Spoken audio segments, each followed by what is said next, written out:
Hello and welcome to JonathanKing14. So I think when I left you I just had my first hit record. It was Everyone's Gone to the Moon. I've had, I'm glad to say, many awards over my life, but the one I most cherished was the rather pathetic, actually, and horrible tinny Fry's Shooting Star Award. Here it is. See if you can have a look at it. It's the Fry's Shooting Star Award, and that was for the highest entry into the chart that week, and was given to, see if you can see this, Jonathan King, Everyone's Gone to the Moon. It's a battered old tin, bronzy, rubbishy thing, but still, of all the awards, it's the one I most cherish, because I remember it very well. There I was, very young, but suddenly I had a huge hit record. And of course life was terrific at that time. I used to go out with all my friends in the evenings to the clubs. By the time I was back up at Cambridge, I was obviously having to work at Cambridge during the days and attend lectures and everything. And then I would come down to London to party during the evenings and sometimes at the weekends. I had a little car and I would zip up and down like a lunatic. At that time, actually, I was offered to really go professional. They wanted me to be a proper singer, and they wanted me to be second on the bill to Pitney, who was one of my great idols, and to do a 60-night tour of Britain at the huge fee then of £1,000 a night as second on the bill, and for that I would get £60,000, which I would say probably now, 42 years later, is the equivalent of about £4 million. But it was a large and substantial offer, and I turned it down. And everybody said to me, "You're absolutely mad. Why?" And I said, well, I love being at Cambridge. I love reading books and studying English literature. I'm having a great time. Why should I give it up? I'm enjoying myself. I don't want to be a pop star. I do eventually want to become quite a good producer, please, but I'm not going to fall for being a pop star and think I'm go on stage and prance about and do my thing and that anyone will be in the slightest bit interested. Believe me, compared to Pitney, the amount of talent I had, he had in about his little finger. So I said no, and they were absolutely astonished, and I have to say horrified. But I stayed on at Cambridge, and so during the weeks I was having a lovely time with my friends at Cambridge, and I wrote a column in Varsity magazine called King's Parade, where I pontificated about the world in general. And I had an enjoyable time there, and then I would come down sometimes at the weekend, sometimes of an evening, and go to the clubs.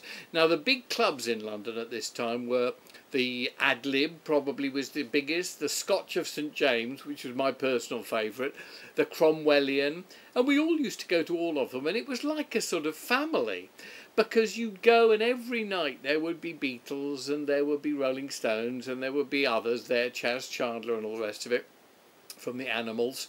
And I do particularly remember one night at the Scotch of St James, and somebody, and I can't remember who, it was Mick Jagger or John Lennon or someone, had just got back from America, and they brought with them an early copy of the new Bob Dylan single. He'd gone electric, and it was called Like a Rolling Stone. And we'd never heard it in London before. It was the first copy in the country.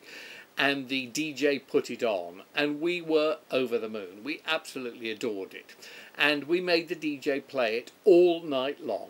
He took the needle off and put it back on again. So therefore, for about 6 or 7 hours, it was like a rolling stone, like a rolling stone, like a rolling stone. We were all over the moon. We thought it was probably the greatest record ever made. And believe me, there were quite a few celebrities listening to it. And I remember another adventure at the Scotch of St James. I was in there because I always used to drink milk. I didn't drink and I didn't do drugs. So as a result, they kept cold milk in the fridge in all the clubs, especially for me, so I could make a point of showing them that I was not an alcoholic or a druggie.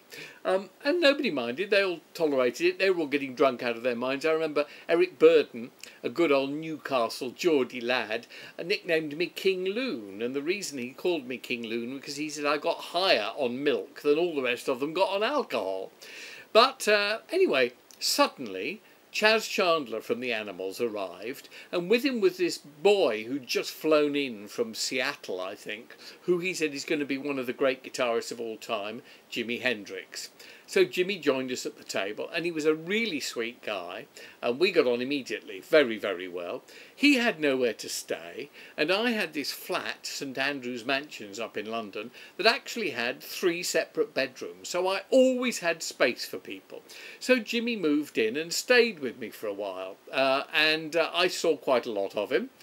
He was a terribly nice guy. He used to do far too many drugs, which I warned him about. He used to sleep with very unsuitable young ladies. And I remember he was always getting the clap, which in these days is called VD. And he never was aware that he had it. And I remember one day he was round at my house, here actually, and he said, "Oh, Jonathan, I think I've got it again. Can you have a look?" And he whipped out his organ, it's the only way I can put it, and sure enough, he had a dose of venereal disease. I said, "Jimmy, yes, of course you've got it. You must go to the doctor immediately." And he said, "I can't believe it. She can't have been a day over 14. And I, of course, roared with laughter, because in those days, the world of groupies and fans and sexual inhibitions lacking and promiscuity and fun, that was the way it was. Anyway, more stories next.